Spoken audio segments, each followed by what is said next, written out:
And we are live. Welcome to another episode of Business Focus Live with me, John, where we talk about business related topics as well as news from here and around the world. If you're new to this channel, don't forget to subscribe and let's get started.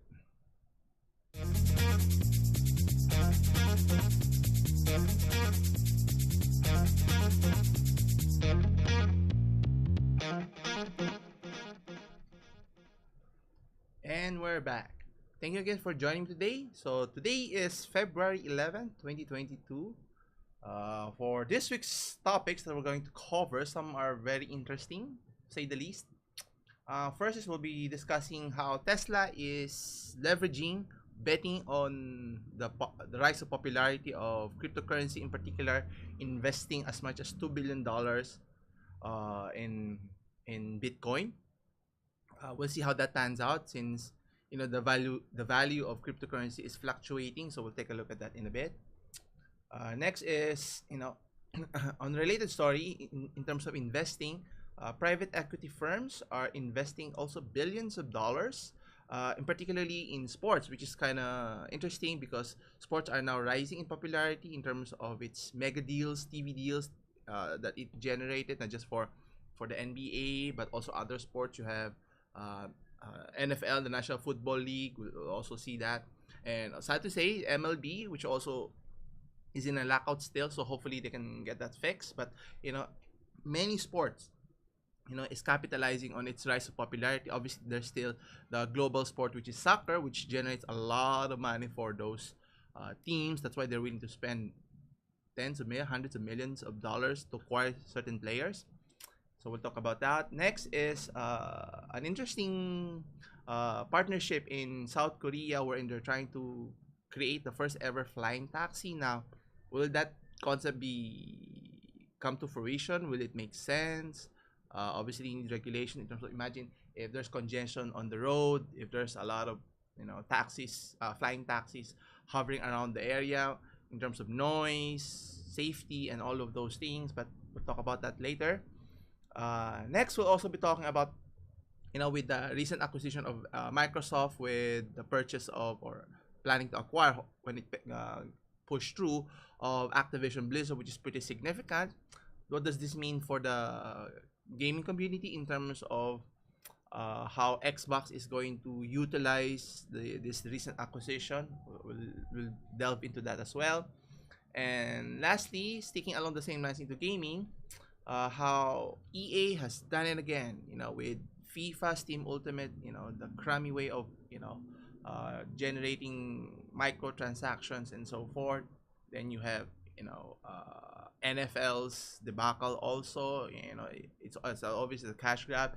And now one of the popular franchises that EA has, Battlefield, with the recent launch of Battlefield 2042, how bad the game is, players are now demanding refund. So we'll talk about that. So what does this mean for the company? I mean, unless something drastic really happens, which is it's a symptom that's ongoing for quite some time, and obviously unless the shareholders, the public decides that I think they need to do something about whatever, similar to how it may not be as bad as Activision, but it's getting there to the point. So we'll talk about that. Anyway, so for our first topic, as mentioned, so the story is regarding Tesla's holding of $2 billion worth in Bitcoin. Now, obviously, we've discussed that investing in cryptocurrency can be a hit or miss, or kind of risky, even compared to other alternatives, whether it's stocks or in real estate.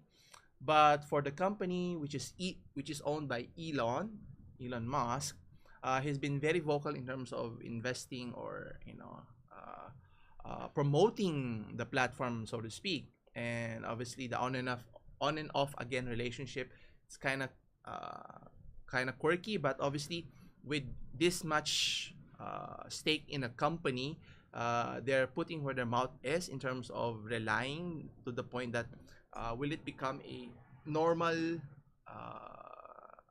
means of paying?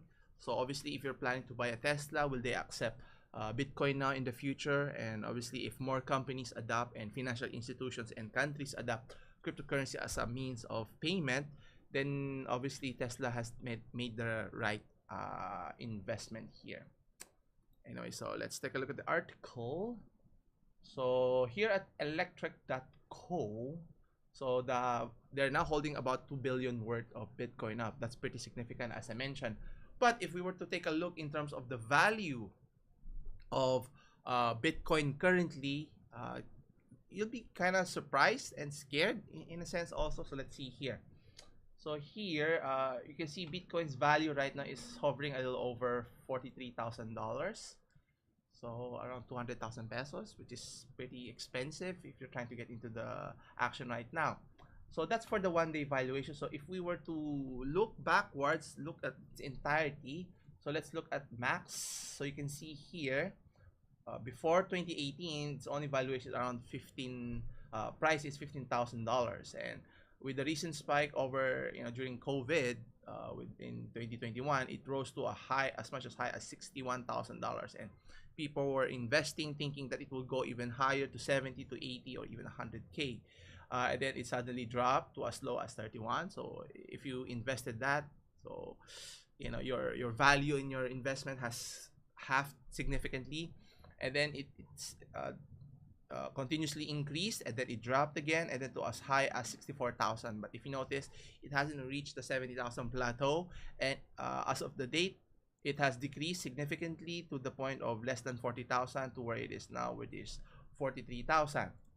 So is it a good time to invest in cryptocurrency, in particular Bitcoin or even Ethereum or even Dogecoin? Especially other governments, in particular in China, is putting a stop to it, especially how data mining is being implemented. It uses a lot of GPU resources and electricity, which is kind of not so environmentally friendly. That's why a lot of governments or countries are very against in this adaptation. But unless technology improves, then obviously there's be a differing opinion on which if it's a safe investment or not.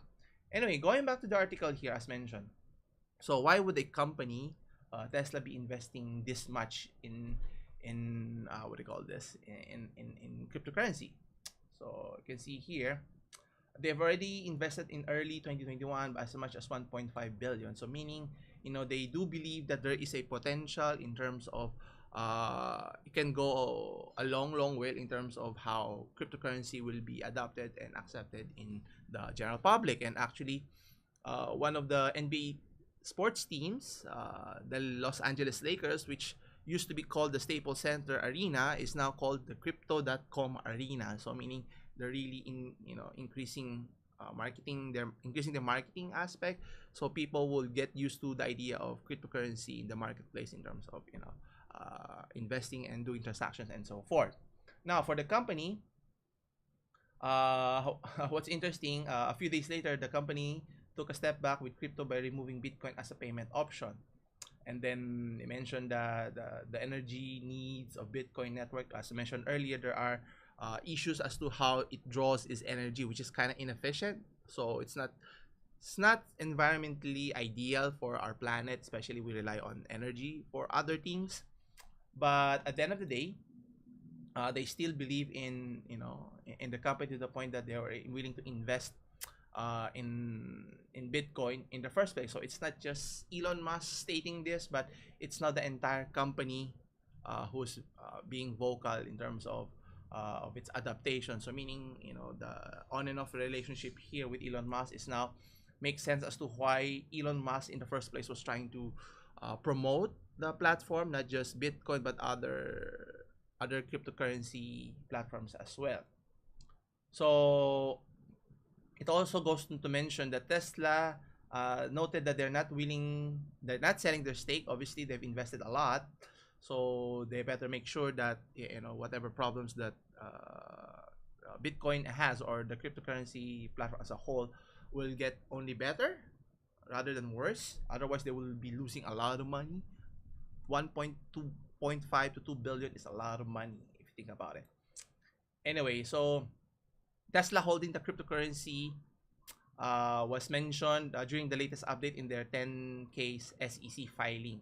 So meaning it's official, so it's not just hocus pocus in terms of whether it's Mr. Elon Musk just stating that they should invest or have a stake in cryptocurrency here. Now, how things pan out in the future is another issue here. Now, obviously, the value has increased by 10 to 15%. But if you look at the data that we just saw earlier, from where it started to the peak that it has reached to where it is now, it's pretty volatile. So in the past 2 years alone, it has reached peaks and valleys in large ranges, which is if you're investors, kind of scary, because obviously you'd rather like the value of a price hover at a certain threshold. So let's say if it's in the 30,000, 40,000, 50,000, or 60,000, whatever the amount is, reach that certain threshold, so it would fluctuate within those price ranges rather than dropping 30, 40, 50,000, $30,000 difference, which is pretty significant, especially if you're investing millions or billions of dollars in the platform here. Anyway, I'll keep you updated as to how this pans out. I'm sure if more companies will adopt cryptocurrency as a form of payment, then it becomes commonplace as to when cash was the main primary payment, and then credit cards was accepted. Then now maybe cryptocurrency is another form of payment here.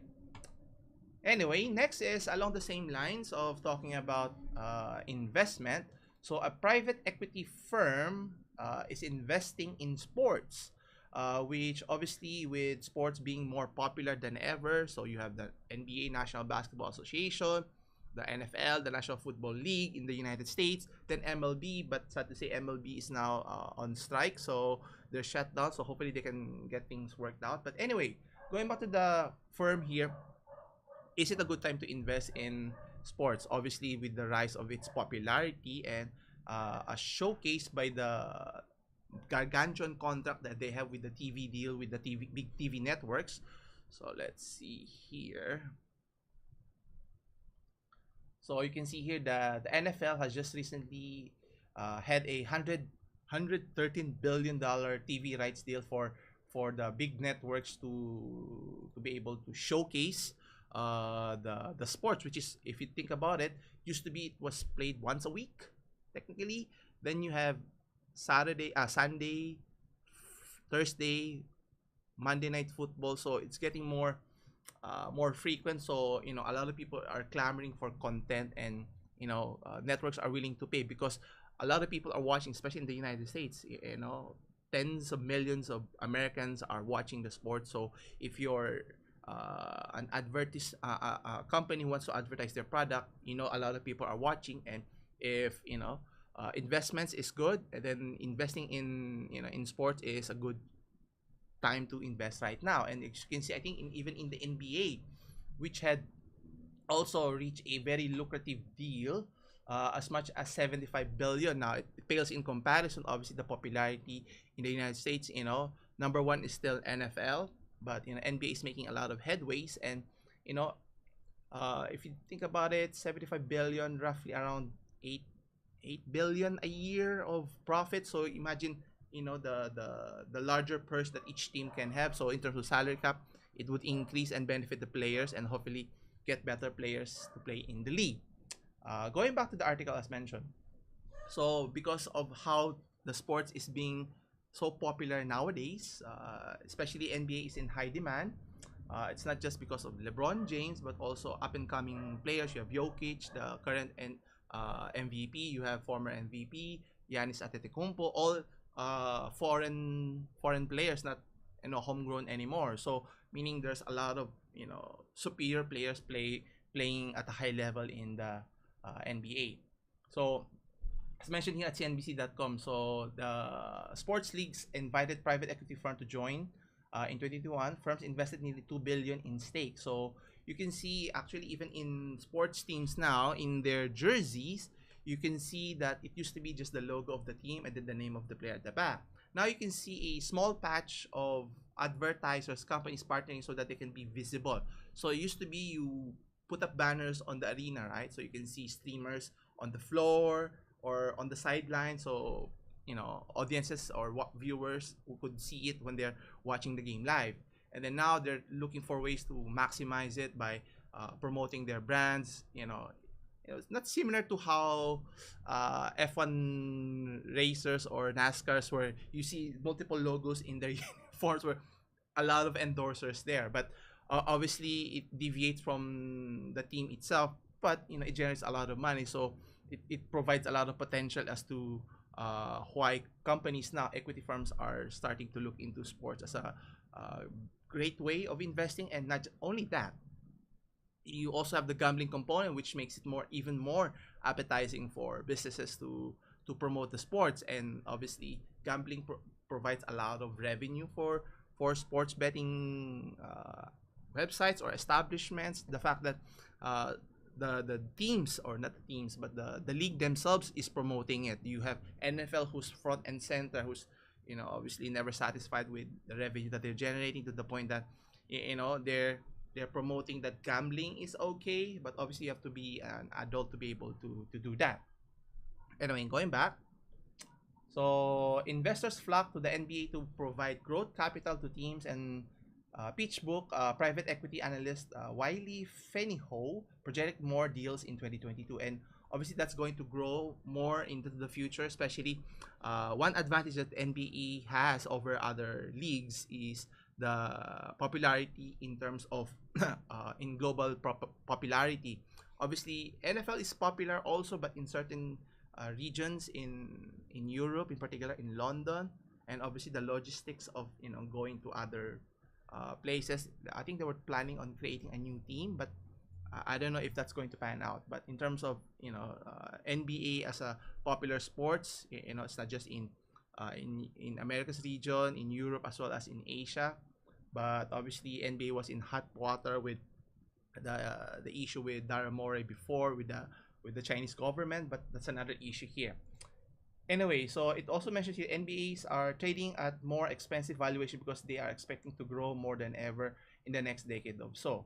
So meaning, if you're planning on investing on a company or any teams that's in the NBA, their valuation will grow. I think last time, I forgot, Steve Ballmer, who bought the Los Angeles Clippers, I think bought the cut team for almost $2 billion. Now, obviously, he has the money to buy it, so it's his to decide and to spend. So meaning, other teams' value will also grow, which is makes sense for other people to invest in teams or be a part of an owner or have a stake in the company. Similar to how Michael Jordan owns the Charlotte Bobcats, but even if he's the owner, the team is terrible.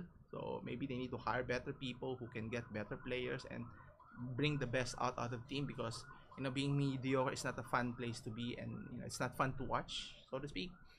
Anyway, so let's see here. So US stocks made a ton of money for investors in a decade-long bull market and has lasted through the end of last year. Now, obviously, with the what's happening with the pandemic, that has shifted slightly. So looking for opportunities always the right way here. And the NBS has the highest price return compared to other leagues. Obviously, their growth is growing steadily compared to others, which has reached a plateau, or reaching that plateau. And as mentioned earlier, the basketball's globalization is their not necessarily salvation, but the key to their success compared to other sports here. In particular, the 5 billion China operation. That's why pissing off the Chinese government is never good for business. But obviously, there's the social aspect that I don't want to get into deeply today. So it's a difficult mix, because obviously the China market is a very big and lucrative potential, and NBA has invested heavily, especially during the off season, where players travel to China to promote to promote the sports, and even have exhibition games and whatnot. So as you can see here, between 2002 and 2021, the average price return for NBA teams is over 1,000% compared to almost 500%, according to the S&P 500. So meaning, is it the best time to invest? Of course. If you have the capital, the resources, the question is which team. Investing in teams like Golden State, Miami Heat, not so much in the Sacramento, because, which I'll discuss also next week, how bad the team is, and in terms of those decision makers in that team, whoever is their general manager, trading better players and retaining worse players.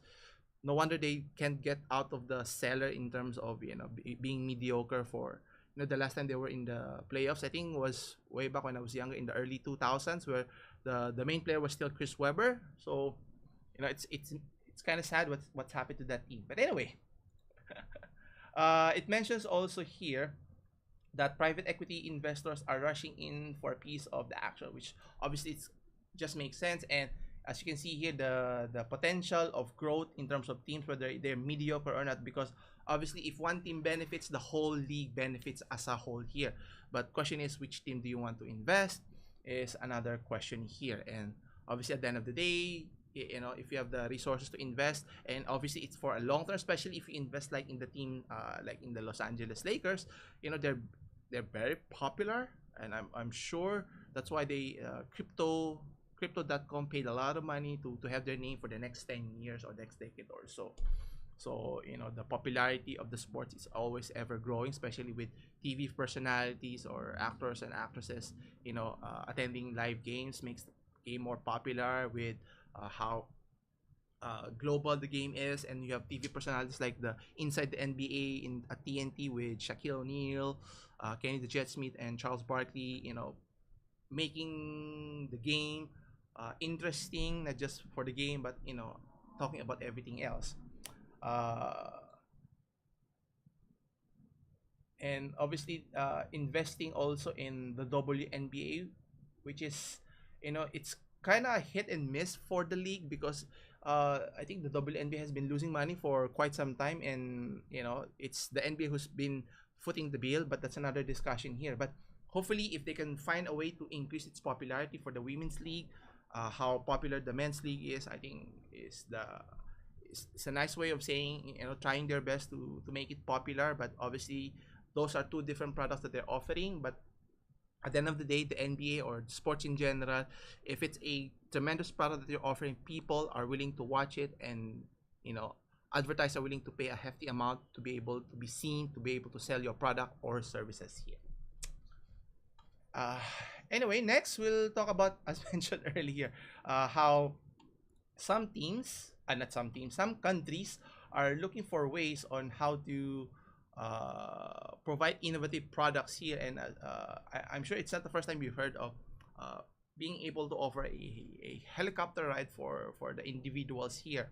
Now, helicopters can be noisy, and in terms of safety, could be problematic. But the key here is, according to the article anyway, at Forbes.com, SK Telecom is joining forces with Joby Aviation to launch flying taxis in South Korea now. How viable that is, let's see here. So you can see here what it looks like, the flying taxi here. I don't know how safe it is. I mean, I haven't ridden an actual helicopter for my entire lifetime, and it's kind of scary. I mean, riding an airplane is scary already, but how safe is this? Are there any redundancies if there's anything that were to go wrong here? So they have to ensure that the that the taxi here is safer than an actual airplane here. But let's take a closer look here. So South Korea's telecommunication giant, as mentioned, SK Telecoms, is joining forces with U.S. electric aircraft, Joby Aviation, to provide electric air taxis. Now, obviously, air taxis is a nice option to land transportation. You have cars, autonomous vehicles, but I don't know if this is going to work for the mass public, because obviously it's going to be expensive, I'm assuming.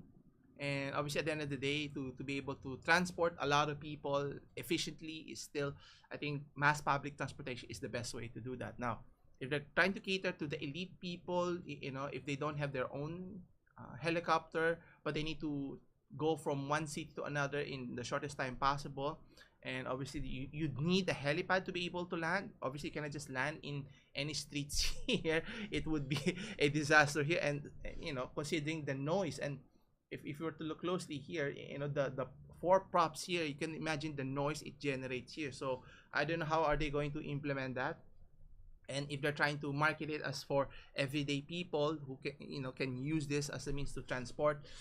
I'm very apprehensive about it. Anyway, the two companies mentioned here signed a collaboration agreement at Joby's manufacturing facility at Marina, California, to develop an electric vertical takeoff and landing vehicle or eVTOLs. Now, another issue is the electric component here.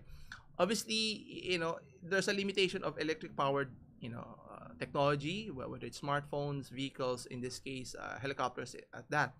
Because if it runs out of battery at a certain threshold, let's say it's 10% or 5%, if it runs out, it runs out, then your helicopter, will fall, which is the disastrous scenario you want to avoid. So the question is, until they can find a way to ensure the safety of the helicopter in this case, that there are redundancies to ensure that if there's, let's say, pilot error, or if anything were to go haywire, it would hover or it would land itself, right? I think that would be the best way here to ensure, obviously, all passengers concerned would stay alive in the vehicle here. So they also mentioned they plan to introduce the air taxis are still up in the air, so still in the long process. So the collaboration is a huge step into the urban air mobility. So how quick they can turn this around into a successful endeavor, maybe it's only a small segment who will benefit from this, because at the end of the day, people, it's in terms of affordability, it's still the best way to travel on land. And if we can get things right in terms of autonomous vehicle, I think that will be the way of the future, not how Tesla sees it. Everyone will own a car. Maybe we don't have to own a car, which is better, but cars will be aplenty on the road, so that you just, take a ride, go to one place to another, and then, on to the next one and so forth. But we'll see. We'll see. Anyway, according to the CEO of SK Telecoms, Ryu Young Sang, he mentions, by joining forces with Joby, a global leader in this field, we expect to accelerate our journey towards the era of urban air mobility and lead the way to introducing this exciting new technology. I think it's not just, South Korea is looking into this as a way to look into the future. I think even Amazon is looking at air mobility as a way to transport their products to their customers, but how viable and soon can they do that is another question here. Obviously, reducing inhuman interaction could be, a negative aspect, but obviously you're there to deliver a parcel of goods to your customers, and I think customers wouldn't mind if it's a robot or an android, as long as it gets your product safe and sound to your house. Anyway, collaborating with leading global companies, as mentioned by the CEO, is essential to securing leadership in future industries, which we are confident we will be driven by the growth of UAM, autonomous driving, and robots. So, I mean, a lot of industries are looking into this as a way of the future, but how fast can they arrive? Maybe years or decades, as mentioned. So, looking forward to that day. And actually, another transportation that I like is in, what Japan is offering. Obviously, they have the bullet train, which travels really fast, 300 miles per hour, I think. And I think they're trying to introduce a new technology, the maglev technology, which can transport people even faster. So it's slightly levitating, around 10 centimeters, and it can go as high as 600 kilometers. So I think I saw in the video it can travel from Tokyo to Hokkaido in the bullet train, I think around 6 hours or so. I may be wrong. And then with this new technology of maglev, could be around an hour. So it could be a time saver, especially if you're a traveler here, or if you live that far, meaning you just have to travel 1 hour one way to get to Tokyo, and if your office is there, so it makes it closer to travel. And you can just imagine the benefits of that, especially here in the country. Imagine you can travel from the Luzon to Visayas, or let's say you're in Apari in the northern part in Luzon, travel all the way to Mindanao in, let's say, in Davao, in just an hour, right? Or even less. So, and if you can connect that to other countries, that would be even better. But that's just more on a wishful thinking here. Anyway, continue with our discussion here. So, next we have here, we've discussed this even before, that how Microsoft has made a lot of headway in terms of acquiring a lot of gaming publishers to bolster up its library to compete with the likes of Sony here. And obviously, the name of the game is not about selling consoles. That's why they're willing to concede the sales to Sony. But the game for Microsoft is in terms of the subscribers, subscription to their Game Pass services, which generates them tens of millions or even more than that. So obviously now, when Microsoft has recently acquired Activision Blizzard, made a lot of headway recently. But the question, what's the impact for this for the rest, for the other platforms, especially for Activision, which owns Call of Duty, if you notice. But obviously, if they're thinking, which what they mentioned here, Microsoft will not do anything to hamper the relationship with the other platforms here, whether it's in PC, in PlayStation. I don't know if it's available in Switch, but for the main consoles here, because obviously it generates them a lot of money. So why tamper to what's working as of now? So here we have, where was it? Yes, here we have my TechCrunch.com. It mentions Microsoft says it will open up the Xbox Store in light of Activision Blizzard's deal. So meaning, if you can see here, they have Overwatch, Warcraft, Call of Duty as mentioned. So they have a lot of very popular games, and if they're not careful, if they want to hog all of the titles for themselves, obviously it limits the potential to generate more revenue for the other platform. If it's making money, it's a cash cow for you. Why stop it, right? So I think they mentioned, even the CEO of Microsoft mentioned that they're going to continue with the collaboration with other platforms with titles of Call of Duty as mentioned, since a lot of people like to play the first person shooter, and if it's working, why halt its progression here?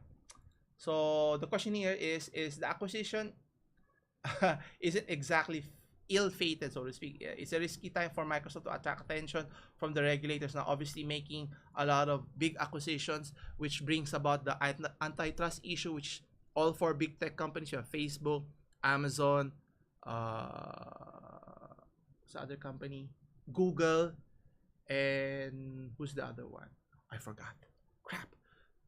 Apple, I think.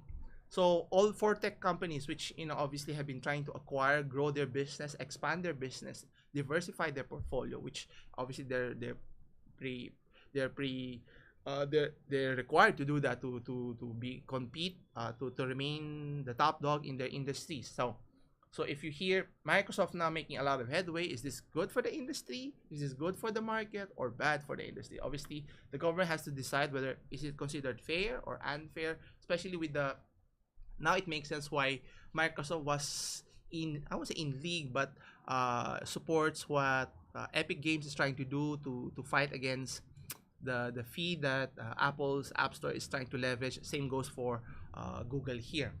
But anyway, it mentions here in the US, lawmakers and regulatory agencies have largely focused on the other tech giants as mentioned. So you have Meta, Facebook, Google, Apple, and Amazon. So obviously the name of Microsoft doesn't come up that bad compared to the early 90s, when they're the only name tech giant in the industry here. Now, I think it was mentioned here, according to President Brad Smith, it mentions here, striking a cooperative tone and outlining a set of open app store principles that the company will adopt in light of proposed regulation at its own plans to buy a cluster of world's most popular gaming. So again, how will this impact the gaming industry or the gamers themselves, you yourself? If what Microsoft is just going to adopt similar how to Apple and what do you call this? Even Google is adopting in terms of their platform, obviously charging 30% fee. And if Microsoft owns the platform, any developer who's going to develop a game for their platform, do they have to pay a certain fee, or will they be more amendable to that? So that's the key question here. And will, even if they were to charge a certain fee, will the government allow it, or will they say that it's anti-competitive, not good for the consumer and not good for everybody else here? So only time can tell here. And Microsoft framed the new ideology as a preemptive effort to communicate or to accommodate regulatory changes, but is it only to pacify the concerns here? And it's also clearly an appeal to federal government to sign off on the acquisition, because if that were to fail, meaning whoever was in charge in the brokering the deal would be would be fired or let go here.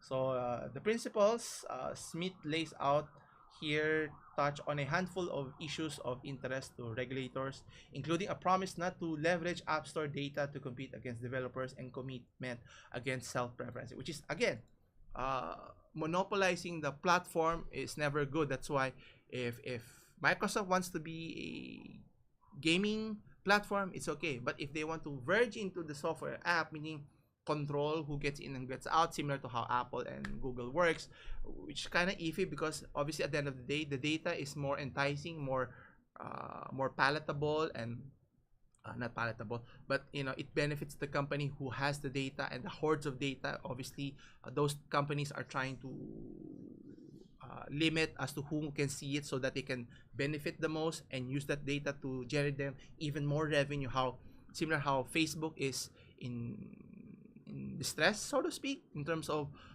trying to diversify focus on the metaverse, so to speak, focusing on virtual reality. As to how that pans out, who knows? But obviously, what Amazon is doing, Apple and Google is doing, is making it's working for them, so they want to continue that. Now, will it benefit also? Can Microsoft benefit from this strategy also? Only time can tell. Anyway, lastly, so again, on a related story in terms of gaming now, EA has been always in the news since, I don't know, when I started this channel, and it's never for a good reason. It's always bad reviews, bad games, bad decision making. I don't know. They're still here in doing business in terms of how they destroyed the Star Wars franchise, in terms of creating terrible Star Wars game, where it all started in terms of how they focus more on the loot box to generate more revenue here, and how bad it is on this current iteration. Now this year, supposed to be people or gamers were excited to see the launch of the latest Battlefield franchise or game, the 2042.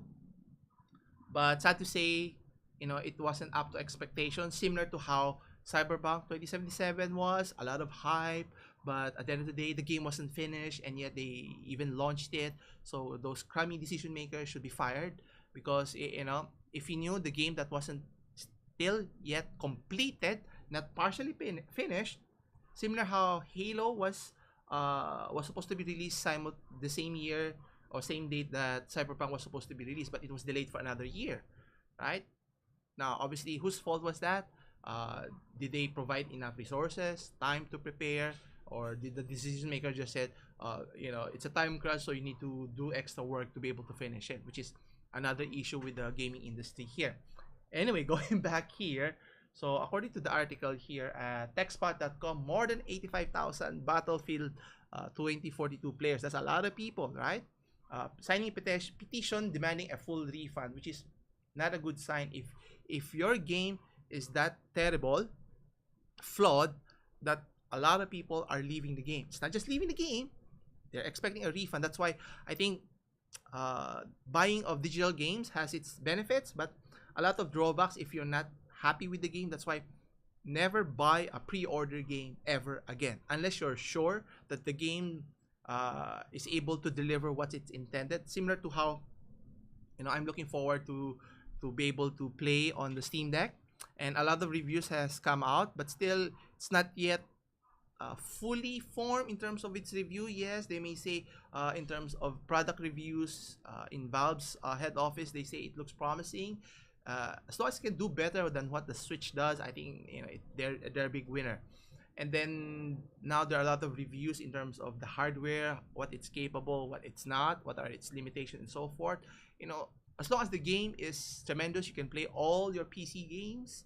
I think people are willing to look the other way in terms of the other faults here. And if it's superior in terms of its battery capability and speed, I think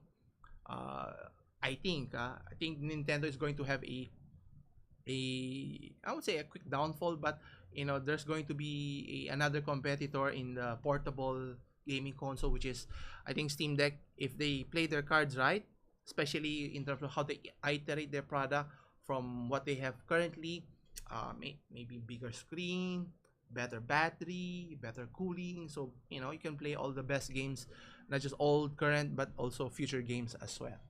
Anyway, so as mentioned here, so what led to this debacle here to the point that, 85,000 signatures was mentioned here. So let's take a closer look.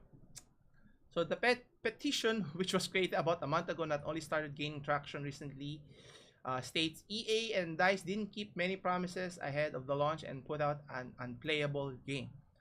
Where have I heard that before? In terms of, it's not just in Battlefield, but also in, different iterations of the NBA to the what do you call this? The FIFA, the what do you call this? The Madden series. I mean, you know, it's just minor increments of, they shouldn't be able to produce a new game every year, especially for sports style, unless you're just trying to update the rosters and trying to say it's a better gameplay and so forth.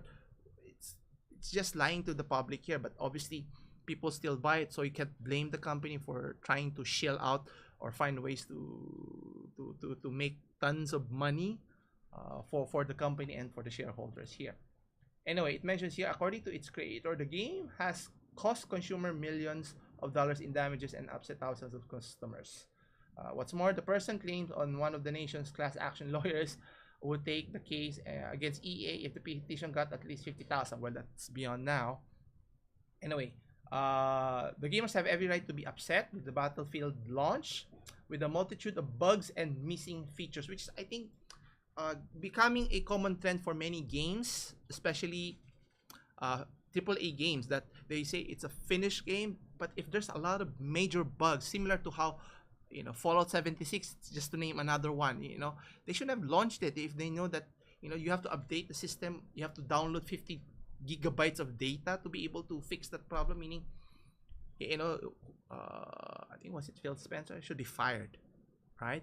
If they allowed the game to be published and saying that, it wasn't that bad, you know and the fact that, DICE, whoever was in charge, and then even EA, who was in charge to allow the game to be published, and then hide and cower and not, take responsibility in terms of the big mistake that they did. And right now, it ranks at the Steam Hall of Shame, is currently ranked 12 as the worst game on the platform, which is not a good look for the game itself. So you want to be at the best, not at the worst here. So you could just imagine, if you're planning on buying it, then hopefully you didn't buy it, and if you bought it, you have the right to get a refund here, whatever platform. And take note, if it's in PlayStation, Sony is very stickle in terms of the refund policy, but they changed their tune when Cyberpunk was released. So you can just imagine the repercussion that it had. So, according to Fozzie Mesmar, DICE head of design, left shortly after the game's launch, but it insisted his exit was planned in advance. Now, kind of fortuitous, but regardless, if people are leaving for whatever reason, the head should roll, because at the end of the day, it's the decision makers who allowed it to happen. You cannot blame the game developers, because if you don't give them ample time to make a game, to finish a game, to test it, and all of those. That's why games like when they launch for Bethesda, the game like Elder Scrolls, right? From Oblivion to Skyrim to whatever is the next iteration, it takes years. And even for Naughty Dog, the Grand Theft Auto series, you don't just create every year. I mean, they're trying to do that with the old Grand Theft trilogy, but obviously creating a new game, whether it's using the same engine or not, takes a lot of time and resources, and obviously you want to create the best game. Now, I'd like to say this with regards to Nintendo on their part. Even if their games are not geared towards to the more mature audience, but when they do release a game, it's a fully formed game, and I haven't been disappointed in all the games that I played with Nintendo, from the Mario series, from way back in the Famicom days, all the way to now. I bought the Super Mario Party for my kid, and it's a fully formed game. I mean, you expect there to be bugs, but minor issues, but not to the point that it destroys the immersion of playing games here. And I think that's the main crux of the issue. If it destroys the immersion here, no matter what the company says, it's not finished, right? And I find it funny how Cyberpunk or CD Projekt, they have a timeline of 1 year to update the system. meaning it should have been delayed by another year so that all the bugs could have been ironed out within that time frame. There's no pressure, but obviously they need to make a lot of money. That's why they release it on Christmas, on the holidays to maximize its value. And the year after, all the backlash happened, and similar to what happened here at Battlefield Hill. And I think unless people stop, purchasing those types of games, especially the publisher that releases terrible games, not fully formed finished game. We used to expect that when someone publishes a game, it's fully formed, you play to your heart's content, then you worry, is the game good or bad? Now you have to worry, is the game has certain bugs, and it may be funny if you watch it in YouTube, but as a gaming experience, you pay top dollar for it, full price, and then they charge you even more for the deluxe edition. So I don't know if it makes sense anymore to buy pre-orders anymore, and I think everyone should consider waiting for the actual reviews before actually buying the full game. And actually, I might be talking latest game that I bought. I just saw it online. The title is Sifu. It's very interesting. So I played several hours already, which I bought it at launch. So those are the games that you want to consider. Now it's not for everyone, but that's for another discussion here. Anyway, I think that's it. So thank you for joining me again today. So for more business topics, stay here at Business Focus Live. Anyway, come back again on Friday for more business news. Same time, same channel. Anyway, all the topics discussed today, I'll leave the link in the description below. Leave your comments down below and I'll get back to you. As always, stay safe and take care. See everyone next week. Bye.